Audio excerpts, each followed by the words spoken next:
Oh, Nana. Champions League. Dive in it. Dive in it.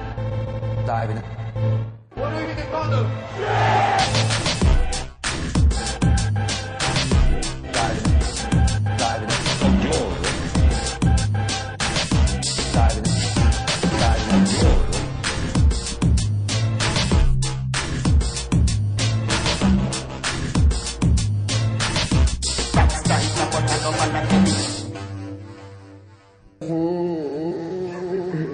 Dive in it.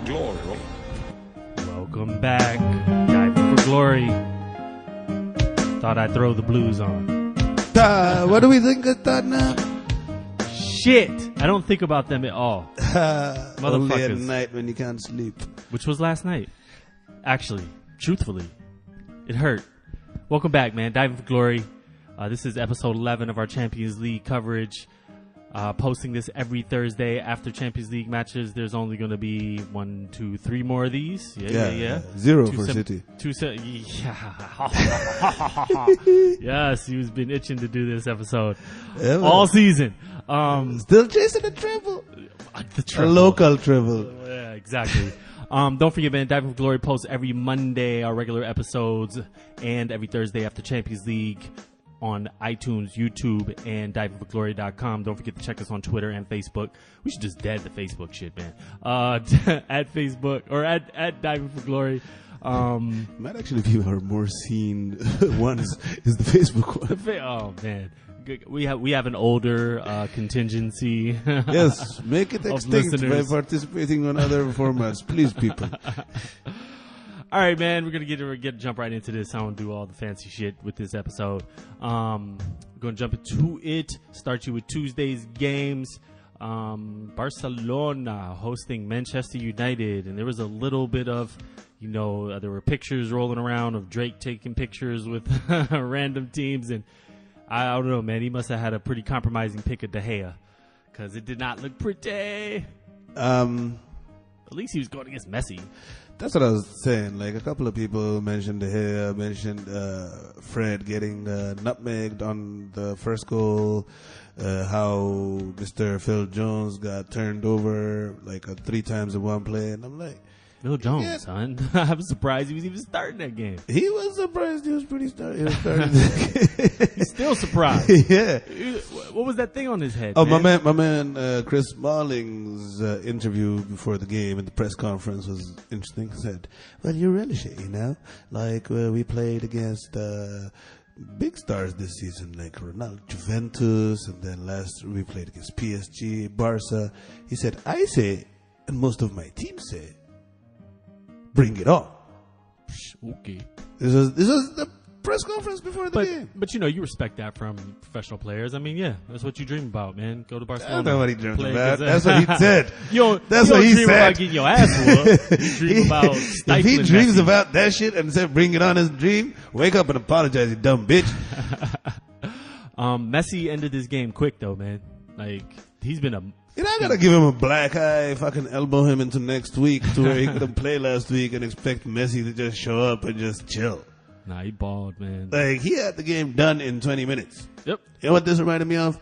When Arsenal had a 2-1 lead or something, and they went, and Messi had the first half hat-trick and then four goals. Oh, yeah. It was kind of like that. It was like, you know what? Fuck y'all. Yeah. And I don't think they were ready for it. First one was crazy. Second one was definitely De Gea mistake. But still... I mean, the first one, if you really want to go down to it, is actually Young's mistake that gave away the ball. Yep. And then it went like... But 99% of people out there would have turned that mistake into a goal within 2 seconds. Yeah, for real. I think one interesting thing is to even look at this lineup and how many players were still holdovers. Like all the coaches that's been through, and you still got Ashley Young playing, and you still have Phil Jones playing, and you still have Chris Smalling playing, and Jesse Lingard playing. You still have Pogba disappearing. I mean, he once the game was wrapped, he was a wrap. I mean, Jogba. So Paul Jogba, man. He be So jogging out back that in piece. like his younger career, and like even now sometimes, but they don't lose as much. But like Sergio Ramos would always get sent off, and Real Madrid was losing. Like, should we consider just taking off Pogba on games when they're fucked up and just bring on some? I don't even give a fuck who, because he turns off like he wasn't part of the team that got fucked up. Yeah.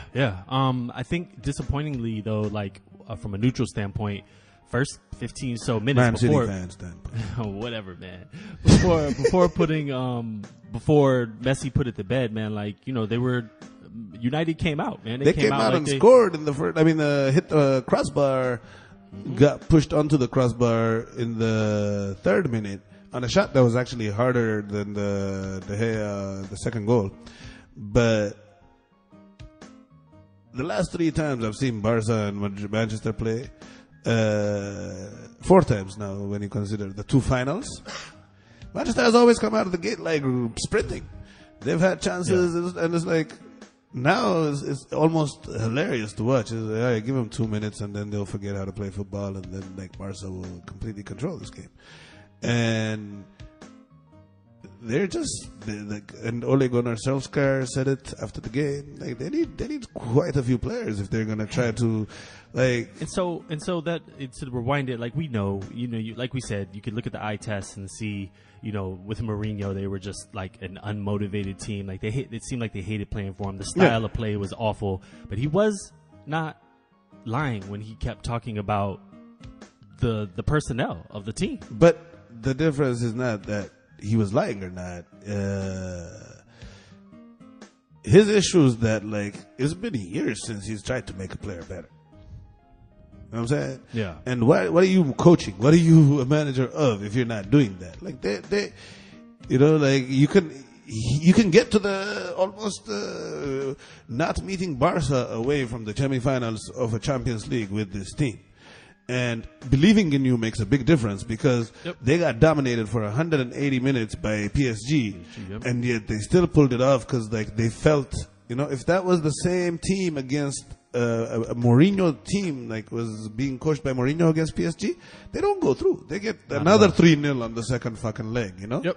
So I think but like not having enough players to compete on Barca's level and tying Southampton and talking shit about how great Southampton players are light years apart. I agree. You're right. They do need players, but he's not going to tell me they need players after they lose to like Watford and shit. That's what he was doing. Remember the Sevilla match last year? Exactly. He was like, they have wonderful players. Well, go sign some, bitch. They're literally a boutique. Go take them with you if you want. Fuck out of here, man. Word up, man. So Barcelona progressed on a 4-0 aggregate, as we've talked about all year. Before we skip on to the next, though, we didn't talk at all about Philippe Coutinho's 3-0 goal, which was absolutely wicked. Custom Philippe Coutinho goal where he gets it on the right, cuts in and takes the shot. Yep. It blasted wonderfully. But more than the goal, his celebration, where he stuck his hand in his ears, look at the fans, and then he's like, he was lip readers read up yours as he turned. No, actually, technically up your ass as he turned, And combined with the rumors this week that Neymar really wants him at PSG, I think he's gone. Oh yeah, like the way he reacted to that goal, doubt. I think he's done. And I'm really hoping for PSG to be the team because they can get fleeced, They'll pay, yeah, for sure. Interesting. And then on another quick note, I sometimes when I see Arthur out there, man, I'd like, and he has the bet. Oh, no. And not just because of the number, dude. Like, he looks like him in a weird kind of way. You know what I'm saying? Like, in movement. The one thing that the way he controls the ball and stuff is like them, but like, he doesn't have the threat on offense that Iniesta, he doesn't go forward like that. He doesn't break forward the way Iniesta like, and did. they're playing him more like a Xavi, and then they're playing Rakitic just as Rakitic just be, Yeah. But even given the opportunities, like Iniesta chose to not be part of the offense, but whenever he was interested in it, was unstoppable. And Arthur feels like a little lighter version of that. True. No doubt. All right. So as mentioned, Liverpool. We got Frankie De Jong next season. Oh yeah. We'll talk about him in 2 seconds. Barcelona move on to the semifinals to face the winner of Porto Liverpool After a 3-season absence, it must from be the said. from the semifinals. From the semis. This is the last 3 seasons where Barca have been mostly in embarrassing manner eliminated. For sure. By Juventus, by last season, who was it? Roma. They lost to Juventus? Yeah. The year they came back on PSG, the next round, they just lost to Juventus. That's right. I'll even go one step further, radio fans. Remember we were watching it at that Mexican restaurant on Fortis? I do now. That was funny.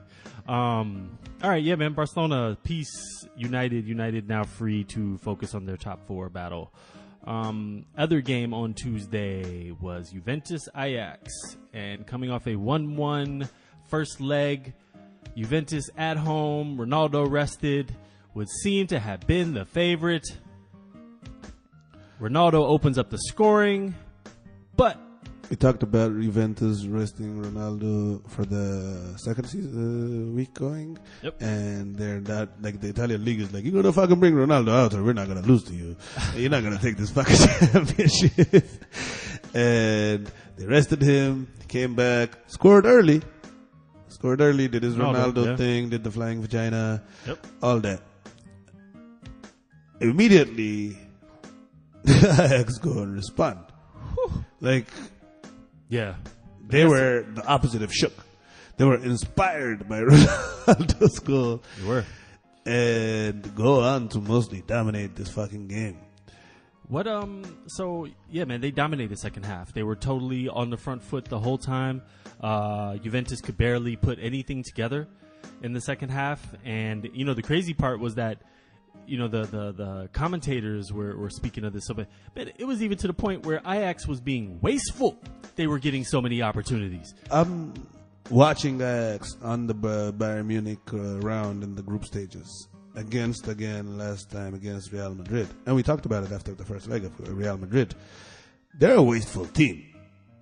Like, if they were to execute and if they were to score on the level that they execute, Ajax would be the favorites for this fucking tournament. Yeah. Like, the Real Madrid scoreline would be much more lopsided. This game scoreline, Bayern Munich, the tie would not be a tie. It would be there would be 2 wins against Bayern Munich. The way they've been playing, which explains 100 league goals. Like, I mentioned that last week, and I don't give a fuck what league it is, man. 100 goals ain't no joke in a season that still has 5 games left.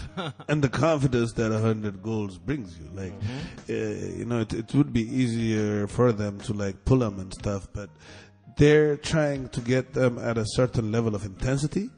And, like, the weekend before they played against Juventus, Frankie De Jong got a knock playing in a game that they were winning 6-1. Yeah, because like, they're not like, they're young, so they have opposite problem. They have focus, so they're trying to keep their guys always on. Whereas Juve, they want to turn on and off because they got a bunch of older guys that they have to rest and rotate. You know. Yeah, and you know, I think there was this talk, at least, you know, with Juventus playing the way they did. Oh, this is the best Juventus team, and I didn't feel that way. Actually, I thought a few years ago when they made that Champions League final, like, that was like lockdown shit. They get up 1-0 on you. It's a wrap. Didn't they go to the Champions League final like twice in 2 and 3 years? I think so, yeah. And Barcelona, I think that both those teams are better than this team. I think that Chiellini was younger, which means a lot. Yeah. Bonucci had not lost his mind yet and turned into a fucking idiot. And in this game, for example, if you look at the lineup, it should be law that if Chiellini's not playing, Bonucci should be benched. Yeah, he's a fucking dumbass. If Chiellini's not there, like, he gets them caught out a lot. Marshalling, yeah. They just had nothing for him in the second half. They looked like an old team. Dude, they were an old team, and the confidence that Juve had going forward was Ajax had going forward just kept growing and growing. Tadic, Hakim Ziyech, fucking Donny van de Beek, who fucking scored the first goal. David Neres on the left. David Neres during the last international break. Yeah. Vinicius hurt his ankle, so this is the guy that went. And he performed so well that after the game, Tite, the Chiche or whatever the fuck they call the Brazilian coach, said that Vinicius missed a chance because for Copa America, this guy has taken the inside track for the starter for Brazil. You know what I'm saying? So these aren't just some such and suches. I love that. I love that they got 2 Dutch guys named Frankie and Donnie. I'm like, they're gonna form an R&B group soon enough. Hey. Gap band, baby. And I like, of course, the Braille newspaper himself. The Daily Blind. The Daily Blind. Oh, he was so solid in this game, dude. Of course, this is exactly the kind of football that Daily Blind is made for. Yeah. A very stodgy offense that he just has. He's a pass master, first of all, out of defenders. Yeah. Very few can pass as well as Daily Blind does. His only issue is that he's not very mobile. So this team is not mobile either. Yep. So Ajax moved to the semifinals. Do you have an idea when was the last time they were this far? 95? No. Sometime in the 90s? The year after 95, they went to the final. They went to the final. Yeah, that's what I was thinking. Yeah. That was probably it. And I believe they said no Dutch team had been as far as the quarterfinals since PSV like 12 years ago. Yeah. So, interesting. Juventus spent all that money for Mr. Ronaldo only to befall the same fate as last year. He did his thing. Oh, fuck yeah. He scored 2 goals in 2 games. Like he scored, what, all 3 against the previous. Yeah, and then on this game, he scored 2 goals in 2 games on a fucking quote-unquote defensive team that they are. They should have 2 goals should put you away. Let's talk about them. Let's talk about this old team. Let's talk about this team that, dominates their league like this, but it's only about Champions League, and we're talking about problems with Dybala, with the coach, and is Allegri going to stay, and where do they go? What is their I don't know, but I don't think modus Allegri operandi for the stays. summer? I don't think so either. I think Allegri, the writing's on the wall. He should be done with it anyway. All right, I couldn't do it. I won 7 Scudettos in a row. Let me go try something else. I mean, he'll get jobs. Oh no! He'll have bidding wars, not just get jobs. The guy has enough to where big teams are going to be after him. The Dybala situation is going to be determined by that, but Moise Keane's growth on the offensive side changes a lot because now there's something else to be contended with. Their midfield can't move. You can't have a midfield I was gonna say. they're all 30, aren't they? How old is Bernardeschi? Bernardeschi's 25, Bernardeschi's further up though, right? Yep. But Pjanic was immobile when he was young. Yeah. Now he's 32. He had a good game actually. But what struck me the most out of all of it was service. They couldn't get shit. They couldn't. So how did Pjanic have a good game if I he's thought not he passing played- to the? I thought he his played well, job man. is to provide service. Yeah, for sure. And if they didn't get service, then he didn't have a good game. Dude, he stopped them from losing 5-1. That's why. Dude was out there making defense. I mean, that was part of the problem. I get what you're saying, but no, he was the guy for the service. You're right. Yeah, he had a half successful game, I guess. His defensive work was commendable, but if he had 2 miles an hour more in his gas tank, he might have made a couple of big passes. Keane definitely, looked like a threat, but again, just couldn't get the service. So there it is. With all that, Ajax move along to face the winner of City Tottenham, which you already know. But we're going to get to the next game, which is Porto-Liverpool. Should be a quick one here. Liverpool won the first one 2-0, and they showed up and destroyed Porto. Yeah, Sadio Mane scored, and then it was done. Yeah, it was a rizap. Excellent. Even Van Dijk got in on it. Yeah, but you get, people wanted their team to get Ajax, wanted their team to get Porto. Previous seasons, Liverpool could have fucked this up. This is what I'm saying even at the Chelsea game and stuff, this is a very mature team. In addition to the talent they have, they're fucking solid and a very intimidating team, and they waxed them. Yep. I don't even think there's much to say about it. They've been one of the best teams in the world. They've shown it. They've lost 3 or 4 games all fucking year. Yeah. It's super stout, man. So they move along to face Barcelona. That excites me. That's it, man. You don't want to, obviously, with the results of Ajax and Tottenham, you don't want to say, oh, well, this is the final, but sure, on name recognition and all that, man, that's going to be monumental shit. Name recognition, yes, but I'm. Van Dijk, you say best defender in the world, best player in the world. So like, they there's a lot said. going So on. they said Messi has 153 take-ons completed against everybody in Europe. Yeah. Van Dijk has not had somebody successfully complete a dribble around him yet this season in England or Europe. Yes. So it is a case of the Unstoppable immovable force Yeah. against the unstoppable object. So that's Yes. always exciting. But we know this for a fact. They're not going to come up with the Mauricio Sarri principle of let's stick Messi right underneath Van Dijk and see what happens. No, not at all. Not at all. He'll be retrieving the ball way There'll up. be 1-2ing around him, something else, but like they're not running at that fucking wall. Like that's stupid. Yep. Has Klopp ever faced him? Do we know? Has faced who? Messi? Have Dortmund ever? I think so. Yeah.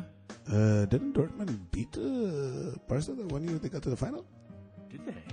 Maybe. Because Dortmund beat Barca. Dortmund beat Real Madrid. Oh, and Bayern beat Barca. Yeah. Yep. So yeah, I don't think so, man. That'll be interesting. All right, yeah, moving along. That was the episode. Good to see y'all. Yeah. All right, man. Game of the fucking year, probably, depending on who you One of the ask. greatest Champions League games ever seen. Insanity. Manchester City hosting Tottenham after a 1-0 loss, and it was pandemonium. It was like 2-2 within like 20 minutes. It was 3-2 for a large portion of the game. City. Dude, first of all, Tottenham needs to change the name of their stadium to Seoul City Stadium. 'Cause that's where Son is from. Seoul. But like it would sound cool too. It'd be like, yo, we're playing at the Seoul City. That's pretty dope. But it was the Son versus Sterling extravaganza in the first fucking half. And within 20 minutes, this game was at 2-2.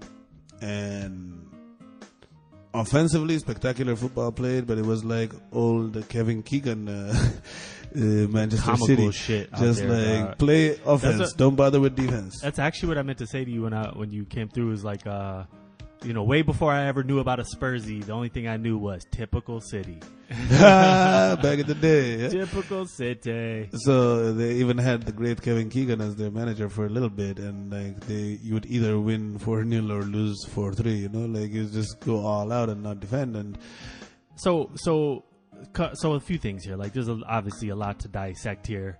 The first thing I just want to, a lot. Obviously, we'll talk about Pep. And we'll talk about what blame goes on Pep. But let's go right to Laporte. I mean, he's directly responsible for 2 goals. for both goals, that's the beginning. Yes, I mean, awful. Just fucking awful. terrible. I just can't even comprehend. He's been so solid. He's been so good. And he just lost his shit in this game, man. Just bad touch. Like, the little things matter, man. And They do. fuck, they got hit up. And I think that was the and I think we all knew it. Like, they're a better team with Harry Kane because he does so much, but they're a little more unpredictable and a little more dynamic in a way because I think it would be done if it was Harry Kane because they're a more solid defensive team when he's there. Offensively, they can work with Son.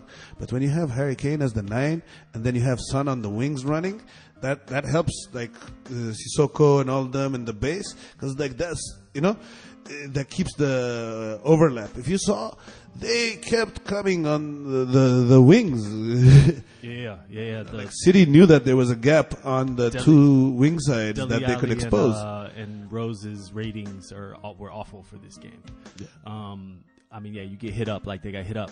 Dele Alli made it back from injury to participate in this, so like, Sure. and it ended up being a fucking shootout. So I don't know if he had signed up for that. Oh, for sure.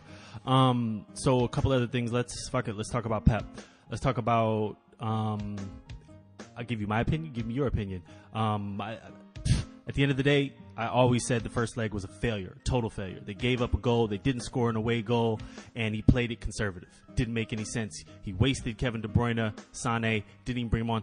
Bring Sané on 13 minutes in this game, so he plays 16 minutes between the 2 ties. On the wings, a wing player, who you just said they're susceptible on the wing, Pep got this wrong. On a couple levels. Very, very, very, very wrong on many levels because Ben Mendy made all the runs in this game. Like on the outside, he was making all the overlaps. And these overlaps would have been insanely difficult to deal with if you had Sane there, you know. And Bernardo Silva has had an amazing season for them. At one time, I would have even considered him for Player of the Year consideration. But games are situational. Like, there is, Alex Ferguson would pull you after 30 minutes if you're having a bad game. And in this game, he ran around, he caused whatever, he had that early goal. But at around 10 minutes into the second half, he was done. He's not a wing player. They had him playing outside so long, running against Danny Rose, getting smacked around. Yep. I thought when they had the lead, instead of shoring up with Fernandinho, that was when you bring him on. Yeah. Like, and just put it away. Like, nobody, like everybody knew that it was precarious, that to have a 1-goal lead.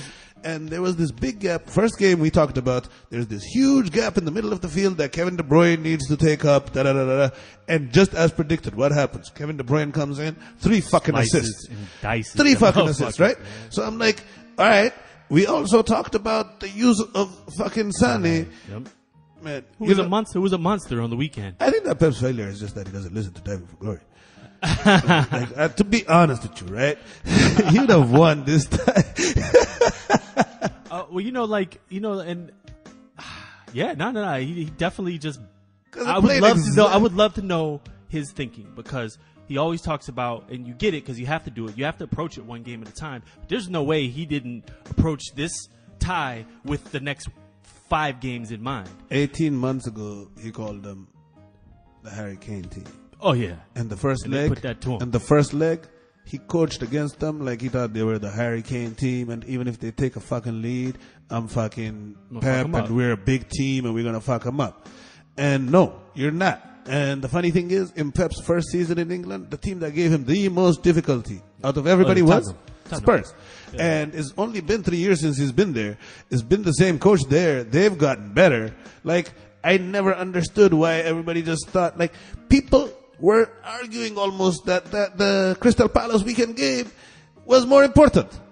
Yeah, nah. That's when you tried out fucking Mahrez. That's when you tried out goddamn Fabian Delph. Fucking Mahrez played more than 3 times as much as Leroy Sané did. Leroy Sané was last season's League Young Player of the Year. Exactly. I would love to know answers to this. And I it's been hard for me to. No, he's gonna say it was fantastic. I thought Bernardo was awesome, but it was not. He's almost like but fuck you, bitch. He's so anti Mourinho. He's even like too positive. But Mourinho's so negative. Dude's like, the team played great. It's cruel, but I love VAR. Man, shut up, man. I mean, VAR fucked you, whatever. But like at the same time, like you should just have gone for it. And you pussied it up. And a guy who doesn't have 2-time league top scorer Harry Kane decided to fucking pull his wang out and fucking put in a 35-year-old Llorente. That's fucking balls. And he scored off his something. And that's the fucking difference, is who had the balls in there. And I would say because the other thing, and this is of course hindsight 2020, and maybe this was my hope, because remember I told you I thought they would smash him in the first leg, because I thought that's what you had to do. Yes. You needed to come out and smack them in the fucking grill so that the home game ain't even. They don't have any hope. Exactly. But the funny thing is, these fucking guys.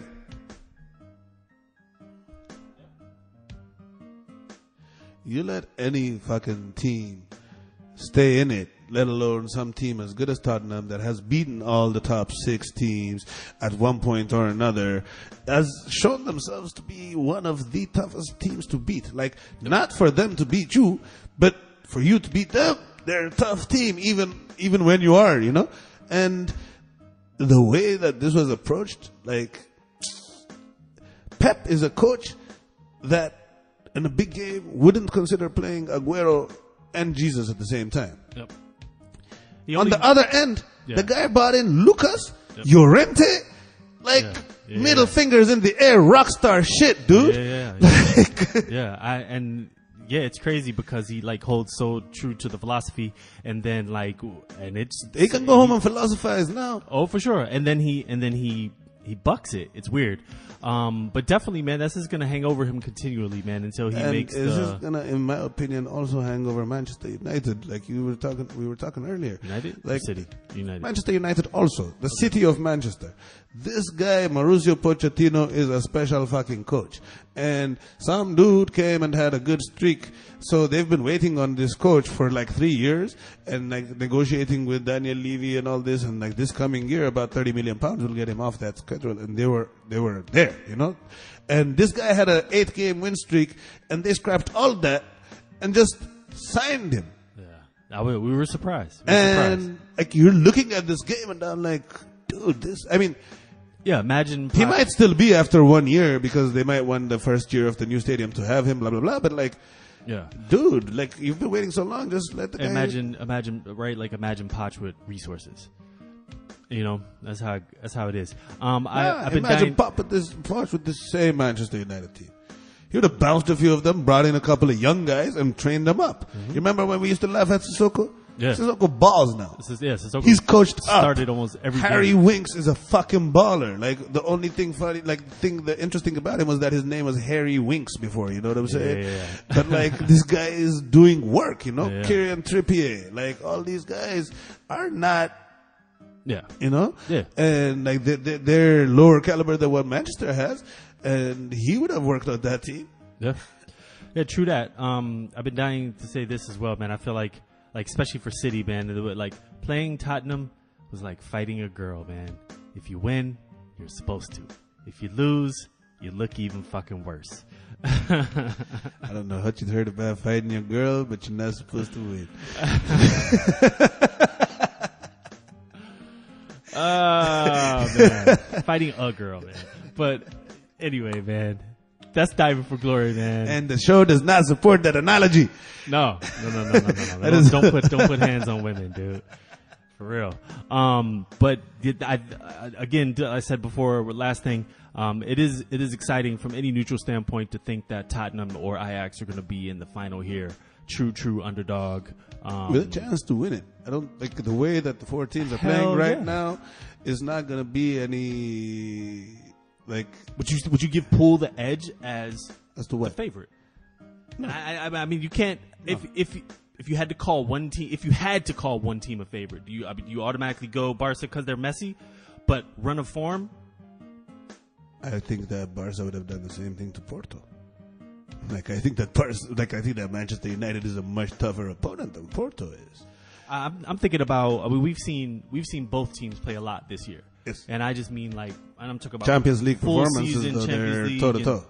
Like over the course of the whole season. Like if you look at I think Leon, Barca's tops, and because remember Liverpool struggled a little bit in the they had a really group tough stage, group, but coming out of that, really tough group. They played a tough group. They did what they had to do. I think they qualified with a game to spare. Even no, they qualified on their last game, but they had PSG and Napoli in the group. It was a tough one, but they came out of there. They've been really. They lost to the other team though that was in that group though. First, at the beginning, but. Ever since game 3 of the group or something, they've been running it in the knockout stages. They've been impressive. They just look like a team that you're not going to score multiple goals against, and that frees up the offense to do a lot of damage because they know that if they just get you to blink once, they're in it against anybody in the world. You know. Yep. Well, in 2 weeks we will preview these matchups as things definitely can change. And until then, man, we're going to see you Monday. Don't forget, that's when we post. We post Champions League every Thursday. Diving for Glory on YouTube, on Twitter, on Facebook, on YouTube and iTunes, and divingforglory.com. And Frankie de Jong. Frank. Holla. We out. Peace. Diving.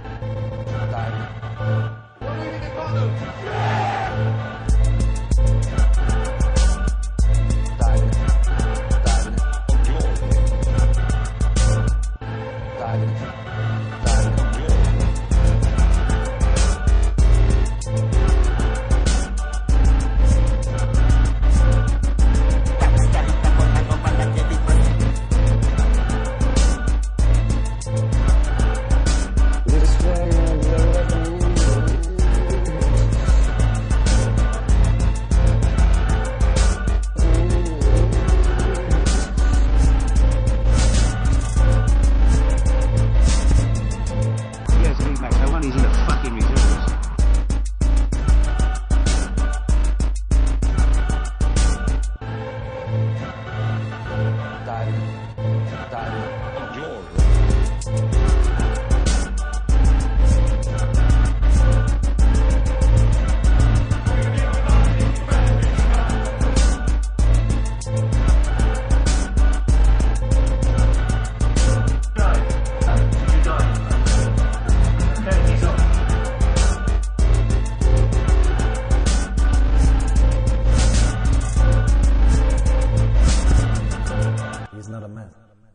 nothing more to say. Diving. Glory.